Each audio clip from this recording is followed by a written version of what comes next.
Pak Anwar Rozak dari Popo.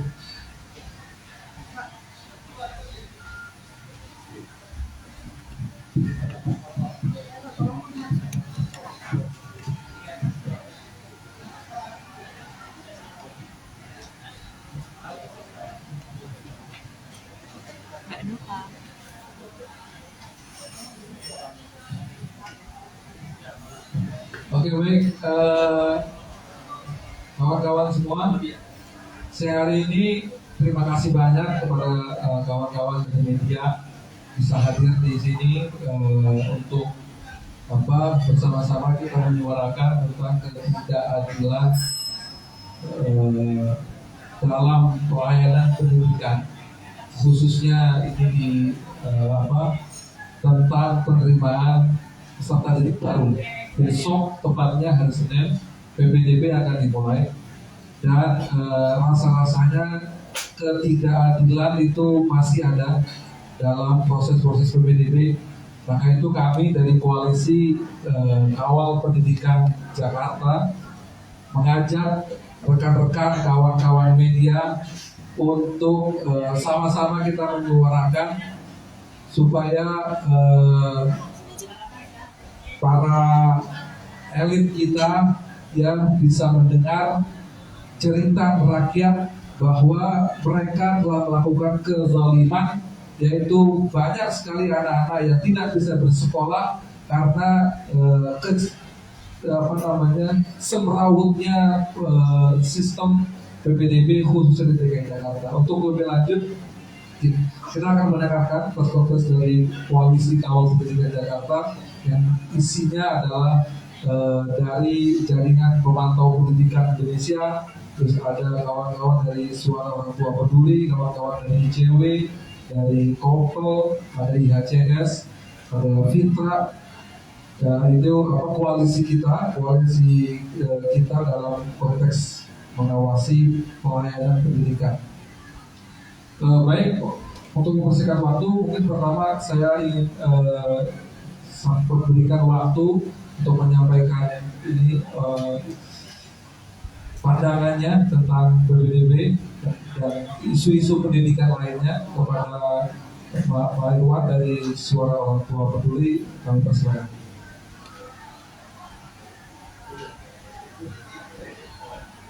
Oke, balik dari Mas Ubaid Makaji, Koordinator Nasional Jaringan Pemantau Pendidikan Indonesia (JPPI). Kepada Mas Ubaid yang persilakan.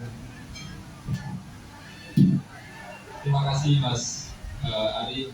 Selamat siang, salam sejahtera semuanya. Assalamualaikum warahmatullahi wabarakatuh.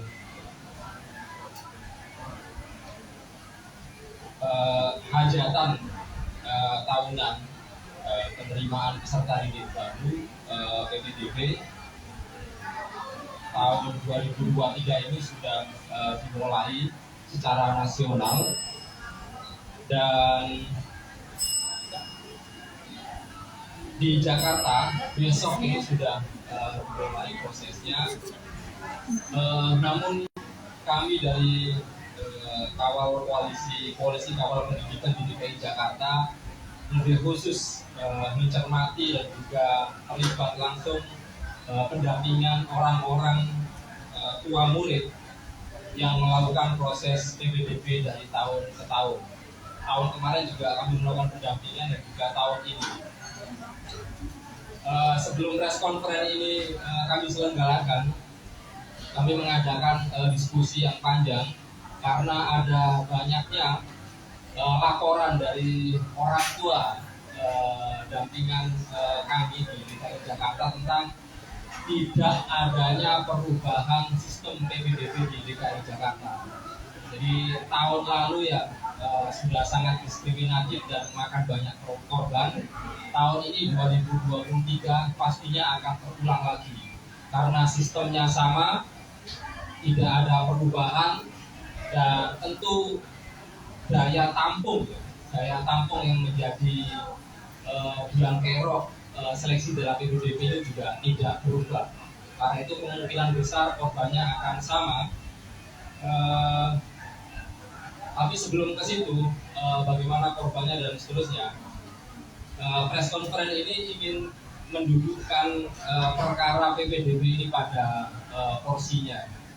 Jadi PPDB ini adalah teknis, kebijakan teknis terkait dengan hak anak Indonesia untuk memperoleh haknya mendapatkan layanan pendidikan yang berkualitas dan berkeadilan di Indonesia, khususnya di Jakarta.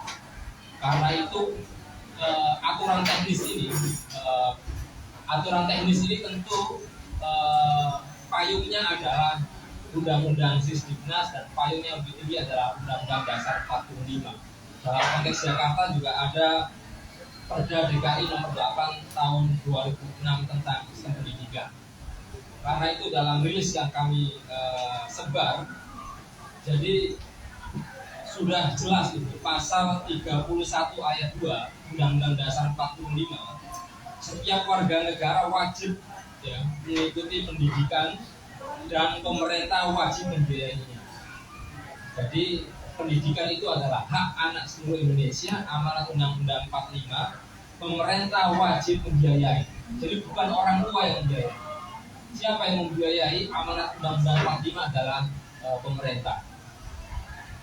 Dipertegas lagi pasal 34 ayat 2 Undang-Undang Sisdiknas tahun 2003, pemerintah dan pemerintah daerah menjamin terselenggaranya wajib belajar minimal pada jenjang pendidikan dasar tanpa memungut biaya.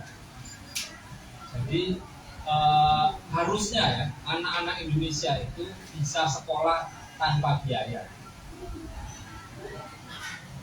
Begitu pula dalam di DKI Jakarta, konteks DKI Jakarta, Perda nomor 8 2006 tentang pendidikan pasal 16, pemerintah daerah wajib menyediakan dana, menyediakan dana guna penuntasan wajib belajar 9 tahun dan menyediakan dana guna terselenggaranya wajib belajar 12 tahun. Jadi suara dari orang tua dan juga teman-teman ini adalah tergerak gara-gara banyak aduan dan juga komplain dari masyarakat tentang mahalnya biaya pendidikan. Yang kedua, kemudian terbatasnya jumlah kursi di sekolah negeri. Kenapa ini menjadi masalah? Karena ini realitasnya berbeda antara yang ada di regulasi dengan di lapangan. Meskipun secara nasional dalam RPJMN 2015-2019, kemudian periode kedua Presiden Jokowi 2020 sampai 2024 itu jelas RPJMN kita itu sudah 12 tahun di mana layanan pendidikan tanpa dipungut biaya, dan itu adalah sudah menjadi program nasional pemerintah. Tetapi apa yang terjadi di DKI Jakarta, karena kami ini adalah jaringan masyarakat sipil yang ada di DKI Jakarta dan juga memantau langsung dan mendampingi yang terjadi di DKI Jakarta. Di DKI Jakarta nyatanya setiap tahun mayoritas anak-anak di DKI Jakarta itu masuk ke sekolah negeri. Padahal Undang-Undang Dasar 45, Undang-Undang Sisdiknas, bahkan Perda nomor 8 2006 itu menjamin pembiayaan. Tetapi mayoritas anak-anak di DKI Jakarta ini masuknya adalah masuk sekolah swasta. SMP jumlahnya 52%, yang SMA yang masuk SMA swasta itu jumlahnya 67%. Artinya mayoritas, lebih dari separuh anak-anak di DKI Jakarta ini mau nggak mau, karena jumlah di negeri kursinya terbatas, maka mayoritas masuk sekolah swasta dan bayarnya mahal pula. Jadi ini kita anggap pelanggaran terhadap hak anak yang itu dijamin oleh Undang-Undang Dasar 45, dipertegas lagi dalam Undang-Undang Sisdiknas, dipertegas lagi dalam Perda pemerintah DKI nomor 8 tahun 2006. Karena itu tahun 2023 ini pemerintah DKI juga mengeluarkan aturan lagi. Kita berharap aturan PPDB di DKI Jakarta itu jauh lebih progresif daripada provinsi-provinsi yang lain.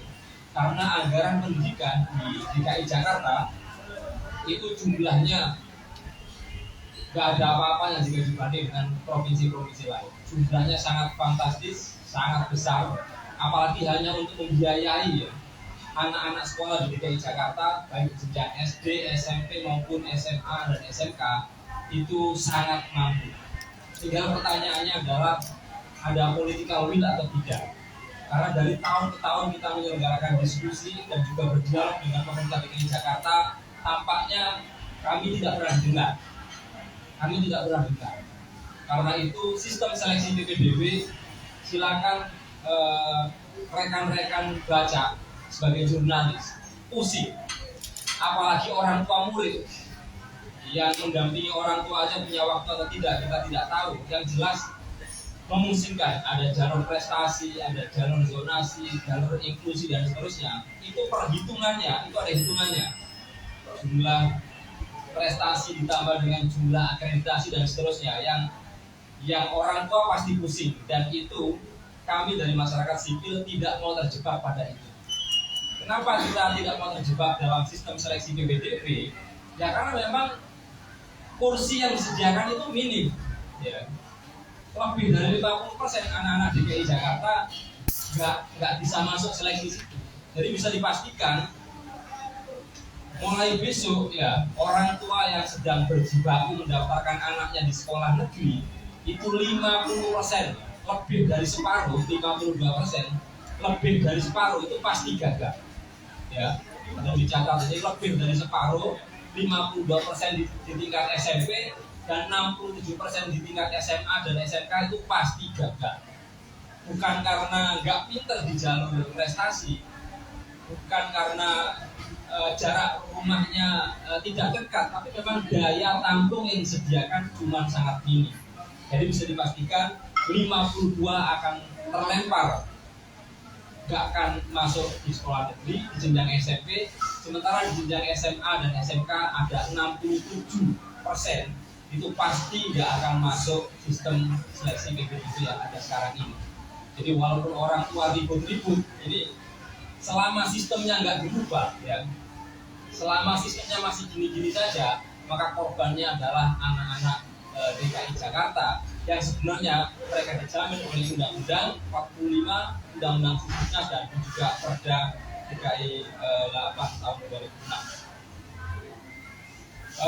Karena itu ya, kami dari Kopaja, Koalisi Kawal Pendidikan di DKI Jakarta, menagih janji wajib belajar ya di DKI Jakarta dan menolak sistem PPDB di DKI Jakarta yang jelas-jelas melanggar hak anak dan peraturan undang-undangan. Apalagi tidak ada alasan bagi DKI soal pendanaan yang tidak cukup. Ya, DKI punya cukup resource yang sangat besar sehingga jumlah kurang lebih ada 170.000 anak ya lulusan SD dan SMP itu sangat mungkin untuk dibiayai dengan APBD pemerintah DKI Jakarta.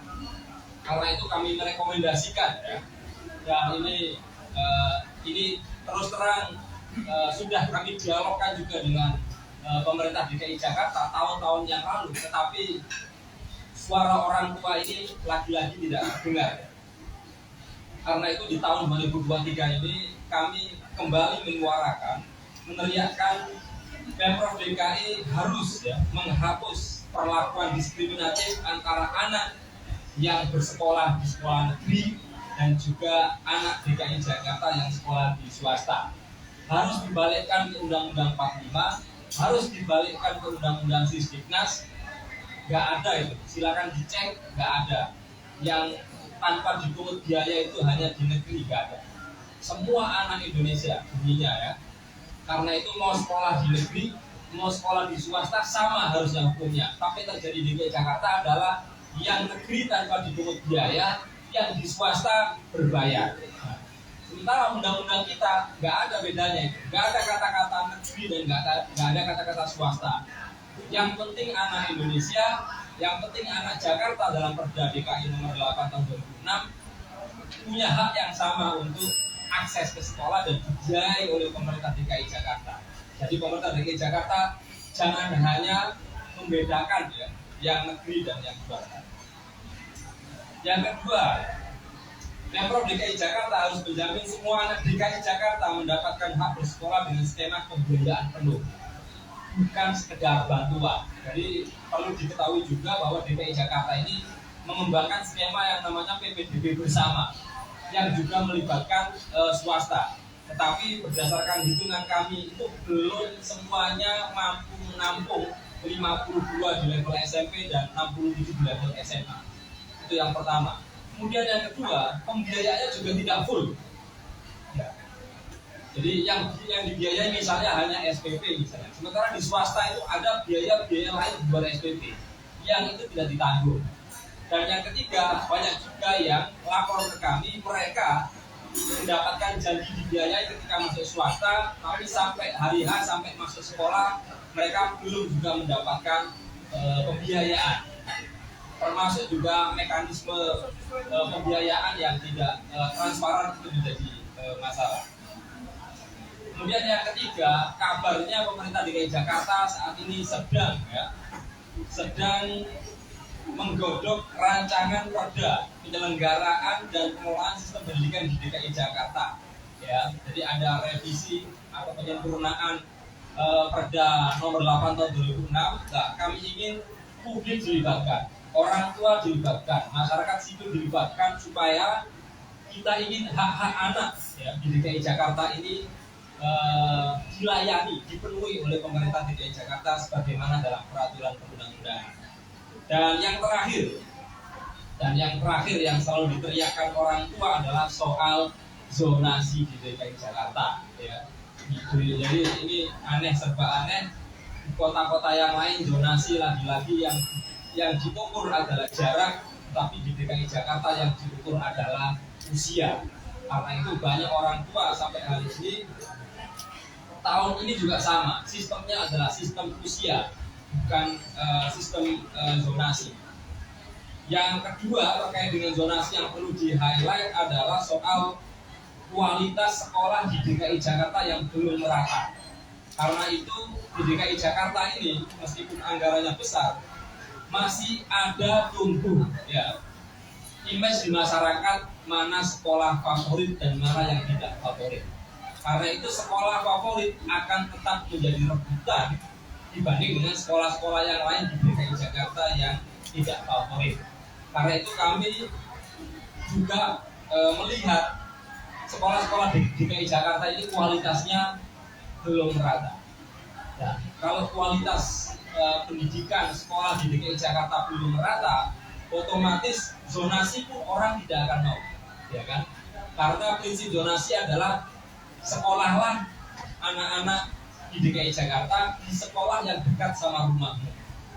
Kalau sekolah kualitasnya jelek, buruk, ya pasti orang tua akan mendaftarkan anaknya di pilihan sekolah-sekolah yang lain yang tidak di dekat rumah, ya, meskipun jaraknya jauh. Ya. Karena orang tua sudah tahu bahwa sekolah yang ada di dekat rumah itu kualitasnya buruk. Karena itu bagaimanapun sistem zonasi ini dicanangkan, tetapi tanpa dibarengi dengan program pemerataan kualitas sosial, kita pastikan bahwa kebijakan zonasi itu pasti akan gagal dan masyarakat akan lebih memilih sekolah yang jauh lebih berkualitas meskipun berada di luar zonasi ataupun jaraknya jauh. Itu sekelumit dari kami yang nanti akan diteruskan Pak Irwan dan Pak Rojak, Pak Anwar. Terakhir karena kami ingin bahwa suara-suara dari orang tua di DKI Jakarta ini didengarkan oleh publik dan juga bisa tidak lanjuti oleh pemerintah secara langsung. Kami juga membuat aduan yang kami minta bantuan rekan-rekan media nanti menyumbangkan. Jika ada orang tua ya, di DKI Jakarta yang punya masalah dengan skema-skema yang sudah ditawarkan ya, jalur-jalur yang sudah ditawarkan oleh pemerintah DKI Jakarta lalu bermasalah bisa melayangkan aduan dan kami akan dampingi, yaitu di s.id /aduan warga _PPDB DKI yang sudah kami sebar di rilis halaman terakhir. Semoga ini bisa mampu ya menampung banyaknya aspirasi dari orang tua di DKI Jakarta, khususnya untuk bisa kami suarakan supaya mereka memperoleh haknya sesuai dengan peraturan dan juga perundang-undangan di Indonesia dan khususnya di DKI Jakarta. Terima kasih dari saya kembalikan. Baik, lanjut Pak Iwan dari Suara Wakil. Terima kasih. Selamat siang, Ibu dan Bapak. Saya hanya menambahkan sedikit saja. Jadi memang biasanya yang paling rewel itu melihat peraturan-peraturan PPDB ini dari tahun ke tahun, terutama khususnya sejak tahun 2020 itu adalah kelompok orang tua. Ya, karena kami yang bersemangat sudah memang detail dari peraturan PPDB di DKI, setidaknya di DKI yang kami sangat merasakan itu memang sangat rumit untuk dipahami oleh orang tua. Nah, sehingga akhirnya kita makin yakin bahwa memang masalahnya ada di apa yang tertulis di judul ini. Jadi yang kami sampaikan di sini perbedaan antara konsep wajib belajar dengan sistem seleksi. Kalau penerimaan peserta didik baru PPDB itu masih pakai sistem seleksi, artinya memang nggak mungkin melakukan wajib belajar. Karena sistem seleksi itu kan berarti ada yang disaring. Seperti tadi angka-angkanya sudah disebutkan oleh Pak Tuban ya. Ada yang disaring, jadi artinya memang ada yang diterima dan ada yang tidak. Terus di mana kata-kata wajibnya di sana? Gitu. Kalau kita bicara soal penerimaan mahasiswa baru, itu kita memang pakai seleksi nasional berdasarkan prestasi, berdasarkan tes, itu memang seleksi. Karena memang tidak semuanya, nggak ada wajib belajar untuk mahasiswa. Tapi untuk anak SD, SMP, SMA itu konsepnya memang wajib belajar. Sehingga kalau kita pakai sistem seleksi, memang cara berpikir kita yang kacau. Ini yang inkonsistensi ini yang sebetulnya sedemikian sederhana. Tapi kami sendiri terus terang juga baru sadar gitu ya. Yang memang ini nggak wajib belajar namanya. Terus kapan mau kita wajib belajar? Gitu. Kalau masih kita pakai sistem seleksi. Jadi kira-kira dalam keruwetan kami yang memang beberapa tahun belakangan ini sejak tahun 2020 itu menyelujuri tiap-tiap PPDB, kira-kira mungkin kesimpulan itu yang bisa saya tambahkan selain dari yang sudah diuraikan oleh Pak Tuban tadi. Saya rasa dari kami cukup sekian. Baik, dari Pak Harwan dari Popok. Ya. Terima kasih Mas Kalian, selamat siang. Saya ingin menambahkan seperti tadi oleh Mas Bayi tadi dan juga Pak Tuban. Ada beberapa hal yang sebetulnya penting di garis bawahi di sini.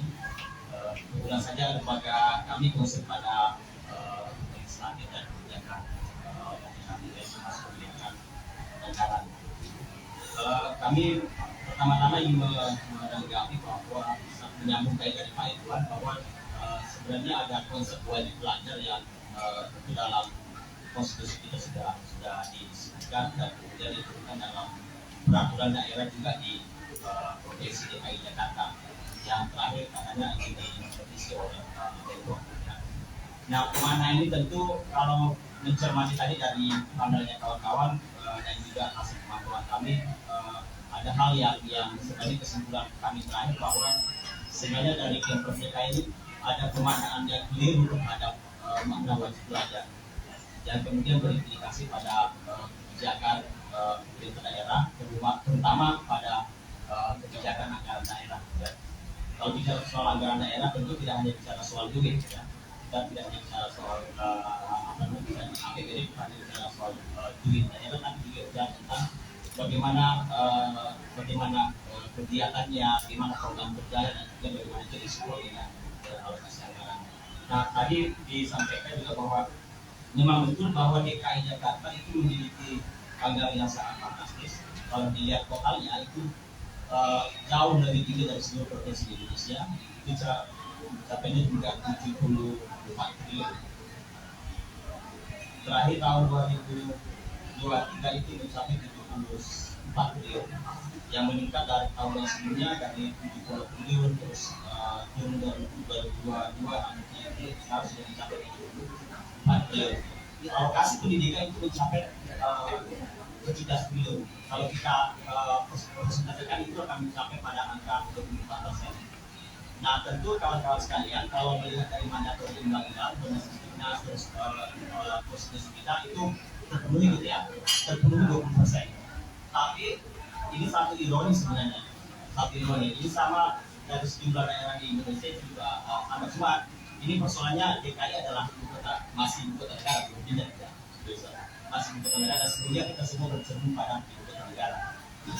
Sekarang posisi 24%, tapi ironinya bahwa masih banyak persoalan dalam pendidikan, termasuk yang disampaikan tadi, terutama ada soal PPDB yang kemudian terimplementasi. Sebenarnya kalau kawan-kawan melihat dari jumlah total angka dari sekolah sekarang, DKI termasuk yang tinggi sebenarnya dari sisi jumlah. Kalau persentase mungkin kelihatan 20 sekian, tapi dari sisi jumlah itu mencapai 36 anak di SD dan SMP juga batasi.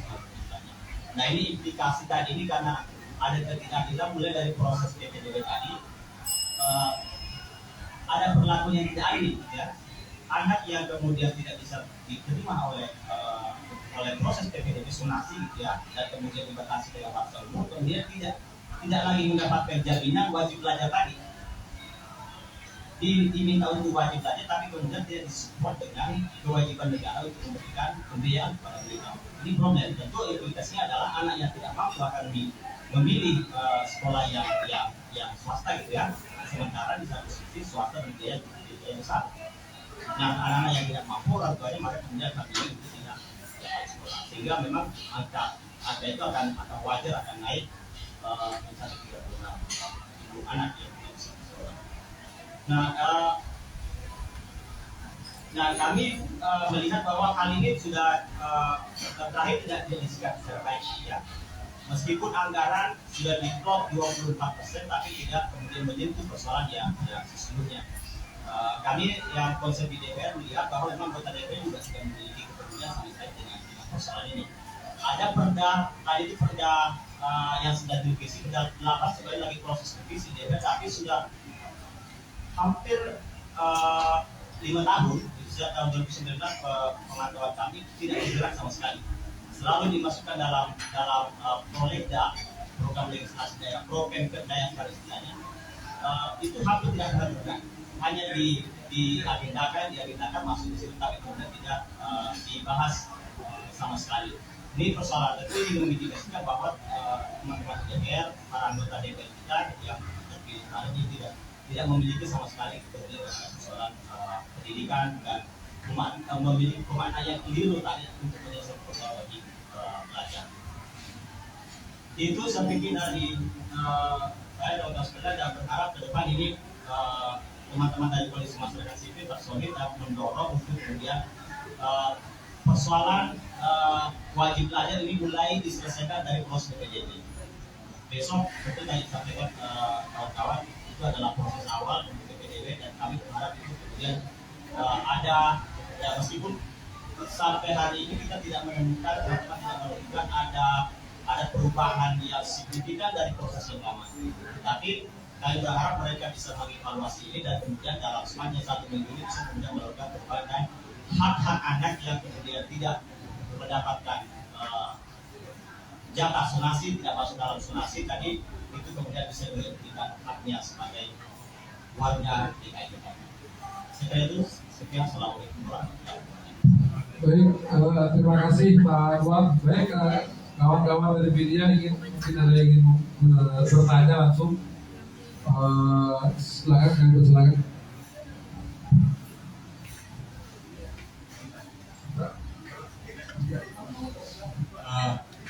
Terima kasih, saya Rama dari Radio Afrika.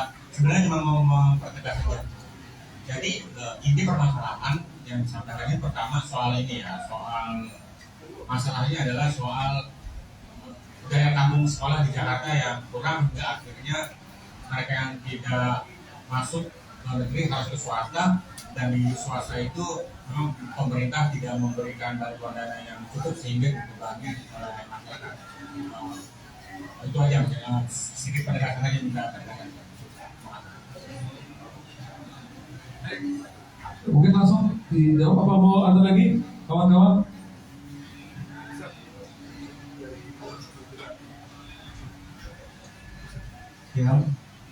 Ya boleh dari Republika soal daya tampung, mampukah sebenarnya kalau di DKI ini? Sebenarnya masalah daya tampung itu di beberapa di daerah lain juga terjadi. Kalau yang saya tulis terakhir itu di Depok itu dari SD itu 200-an, untuk SD negeri naik ke atas itu cuma 33 itu, jadi daya tampungnya kurang sekali. Kalau jadi di banyak daerah juga terjadi. Sebenarnya ada nggak tuh kemampuan sampai apakah yang diinginkan dari teman-teman, kemudian juga wali murid, apakah sampai 100% sekolah negeri untuk semua siswa, dan kemudian menurut penilaian abang-abang, mampukah Pemprov DKI itu untuk menyediakan semua fasilitas itu untuk menampung semuanya? Kemudian terkait diskriminasi, bisa tolong jelaskan lagi apa itu soal dari apa soal di apa namanya di sekolah SD dan negeri, di negeri itu bayar, kemudian tidak bayar, kemudian di swasta itu bayar, apakah itu wajib? Yang ditemukan teman-teman seperti apa? Apakah ada diskriminasi lain? Bisa aja. Terima kasih. Boleh, silakan. Dengan Supriyanto dari Produknya, saya mau menanyakan aja, jauh sebelum kita kongres kali ini, kira-kira sudah ada sosialisasinya nggak? Mungkin ketemu dengan DPRD, bagian pendidikannya, atau mungkin dengan DPR, karena untuk dalam arti pengaduan. Terutama yang kedua, tadi disinggung permasalahan anggaran 17 triliun. Kira-kira dari Kopasnya sudah minta klarifikasi nggak untuk terkait 17 triliun ini? Karena kan tadi kan ada kaitan dengan apa namanya daya tampung. Berarti kan 17 triliun itu kan kalau memang berkaitan dengan daya tampung, mereka juga bisa membuat sekolah baru. Sehingga kan tidak ada lagi kejadian setiap tahunnya ini yang di berdasarkan dari sini ada 52% anak lulusan SD sama 67% lulusan SMP. Itu yang tidak diterima di SMA. Itu aja dulu, terima kasih. Oke, baik, mungkin sudah dulu ya, nanti kita sambil jalan kita jawab dulu, silakan. Mohon. Ya, terima kasih. Jadi memang sumbu pertamanya itu adalah daya tampung. Gara-gara daya tampung yang minim, yang benar sebenarnya tadi nyambung juga dari yang lain tadi. Ini tidak hanya terjadi di DKI Jakarta, tapi juga daya tampung yang minim ini juga terjadi di kota-kota lain. Bedanya, kota-kota yang lain itu resources yang dimilikinya dalam APBD tidak sebesar di DKI Jakarta, yang tadi 20%-nya itu sampai 17 triliun. Artinya angka 17 triliun itu dimanfaatkan untuk menyelesaikan urusan daya tampung itu sudah sangat mungkin sekali. Mungkin nanti Pak Irwan akan cerita soal hitung-hitungan. Kalau misalnya dibiayai semua itu butuh berapa triliun? Pak Irwan punya hitung-hitungan. Tapi intinya 17 triliun itu adalah angka yang sangat rasional untuk bisa melakukan pembiayaan semua dari SD, SMP sampai dengan SMA, SMK. Kemudian yang kedua, karena dipicu oleh daya tampung yang minim, otomatis mau nggak mau anak-anak lari ke swasta. Karena lari ke swasta, beban biayanya kan tinggi. Sementara kemampuan ekonomi orang tua ini kan kembang kempis, ya kan? Kadang naik, tiba-tiba ada PHK massal dan seterusnya, sehingga mengakibatkan DKI Jakarta adalah ibu kota negara dengan APBD yang paling besar di Indonesia dengan jumlah angka putus sekolah tertinggi di Indonesia. Kan aneh, ya kan? APBD-nya paling besar, ibu kota ada di situ, tapi jumlah angka anak putus sekolah paling besar di Indonesia. Ya, berarti ini kan ada salah pengelolaan, ada salah kebijakan dalam memberikan layanan pendidikan di DKI Jakarta ya. Dan angkanya berapa ya kemarin ya? Puluhan ribu tertinggi di Indonesia angka putus sekolah di DKI Jakarta itu. Di tingkat SD ya, apalagi di SMP dan SMA juga yang lebih banyak lagi. Kemudian kami dari orang tua dan juga masyarakat sipil tidak ingin kebijakan ini terus terulang, gitu kan? Kita ingin DKI dengan anggaran yang sangat banyak ini bisa dicontoh oleh provinsi-provinsi lain. Bagaimana skema wajib belajar di DKI Jakarta? Karena kalau misalnya DKI Jakarta ini mampu ya, tidak ada angka putus sekolah di DKI Jakarta dengan skema tadi itu ya, semua anak pasti mendapatkan bangku sekolah, maka sukses di DKI Jakarta ini bisa menjadi contoh daerah-daerah yang lain. Karena itu kami bulan apa ya kemarin ya, kita ketemu ya, dialog dengan Pemprov DKI Jakarta dan juga Dinas Pendidikan soal duduk perkara ini. Waktu itu kami ingin ya, kami menyuarakan kalau DKI Jakarta nggak sampai 12 tahun ya, minimal 9 tahun. Kita ingin bahwa di PPDB 2023 ini anak di DKI Jakarta SD sama SMP itu nggak boleh ada biaya, mau di negeri mau di swasta. Karena program yang pertama ini pemerintah 9 tahun nih. Undang-Undang Dasar 45, Undang-Undang Sisdiknas bunyinya masih 9 tahun. Meskipun RPJMN kita dan juga Perda DKI bunyinya 12 tahun. Jadi kita minta angka minimal aja. Kalau nggak bisa gratis sampai dengan SMA, sudah SMP saja. Singkat cerita, kami dapat kabar dan juga peraturan DKI Jakarta sama sekali tidak mendengarkan kami.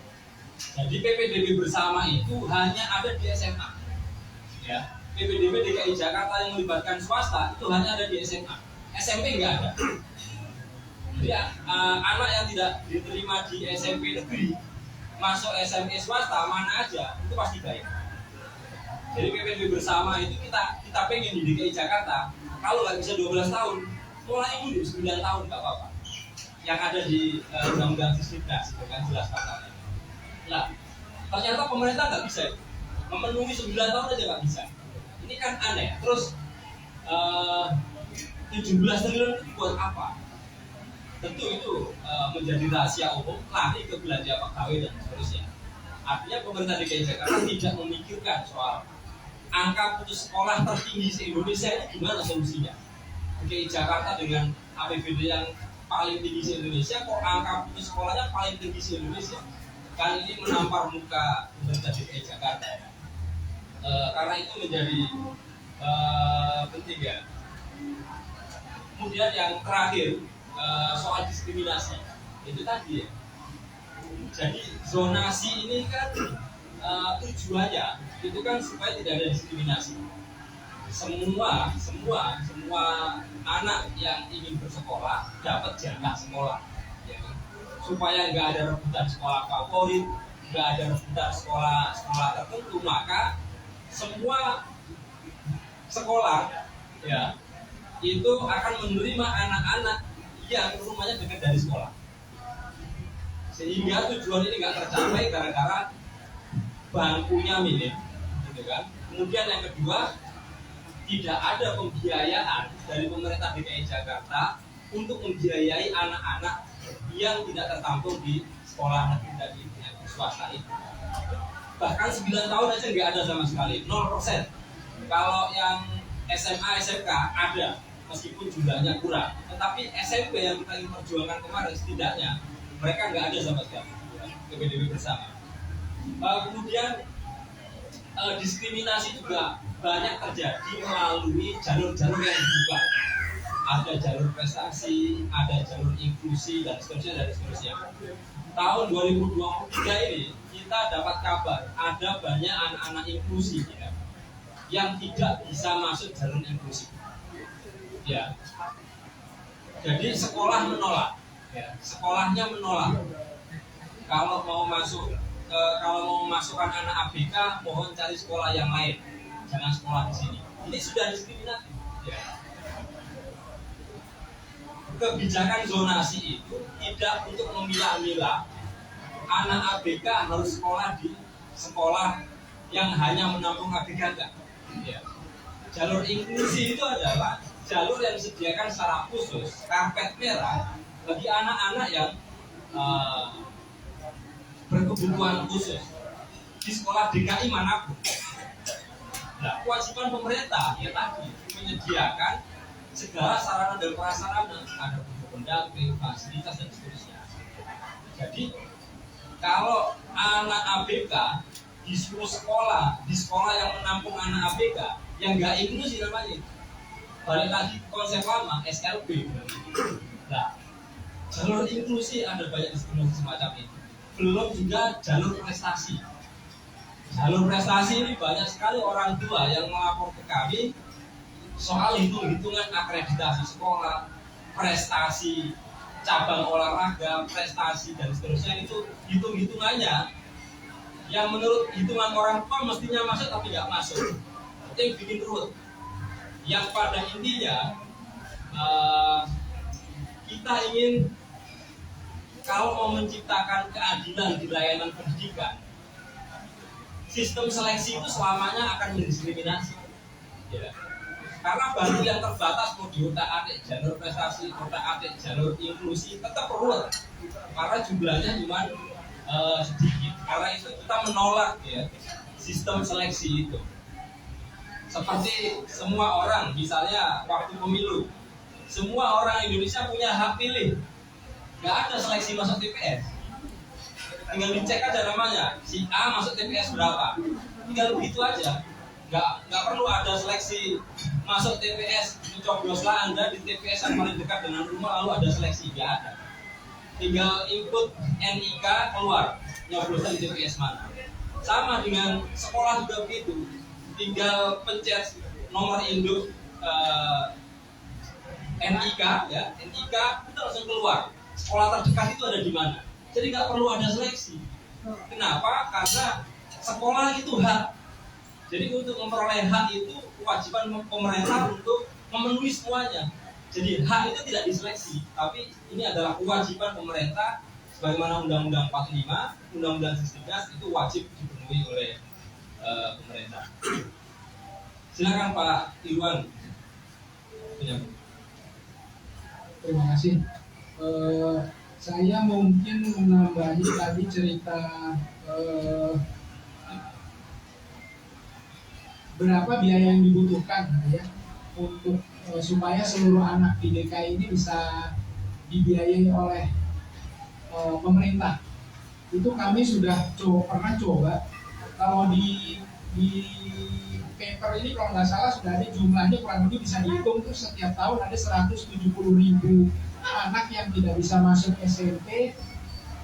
Jadi lulusan SD mau masuk SMP atau lulusan SMP mau masuk SMA atau SMK itu ada 170.000 anak per tahun. Kalau kita kalikan 3 angkatan gitu kan, sehingga kita anggap lah gitu ya, SMP 3 tahun dan SMP 3 tahun itu jadi kita kalikan 170.000 itu didapat angka kurang lebih 500.000. Kemudian dari penelitian kami di lapangan, anak yang sama yang bersekolah di sekolah negeri dengan anak yang bersekolah di sekolah swasta tanpa KJP dan PIP itu yang di sekolah swasta ini setiap tahun rata-rata membayar sekitar 8 juta. tanpa KJP dan PIP ya. Jadi artinya ini anak yang nggak disubsidi. Nah, angka 8 juta itu yang kita kalikan dengan 500.000 tadi, sehingga kita dapat angka 4 triliun. Ini sudah kami sampaikan ke Dinas Pendidikan, sudah kami sampaikan ke surat ke Gubernur, sudah kami sampaikan ke DPRD, ya, bahwa Pak, Bu, 4T inilah angka yang Bapak dan Ibu pikirkan untuk dikonversikan ke sekolah-sekolah swasta. Karena jumlah sekolah swasta plus sekolah negeri itu cukup sebetulnya di DKI. Ini alhamdulillahnya kita di DKI gitu. Problemnya berbeda memang dengan daerah-daerah. Sehingga sebetulnya kalau memang itu bisa dilakukan, dan itu sudah dilakukan. Tadi Pak Obe sudah singgung di PPDB itu sejak 2021 itu sudah ada yang namanya PPDB bersama. Jadi ada anak-anak yang bersekolah di sekolah swasta itu janjinya dijamin full oleh pemerintah untuk dibiayai penuh. Itu jumlahnya dari tahun 2021 sampai 2023 sekarang ini tetap sama, 6.909. Dan itu angka itu kalau kita persentasekan itu cuma 4%, baru 4% dari 170.000 per tahun itu tadi. Jadi sangat kecil, dan itu pun salah alamat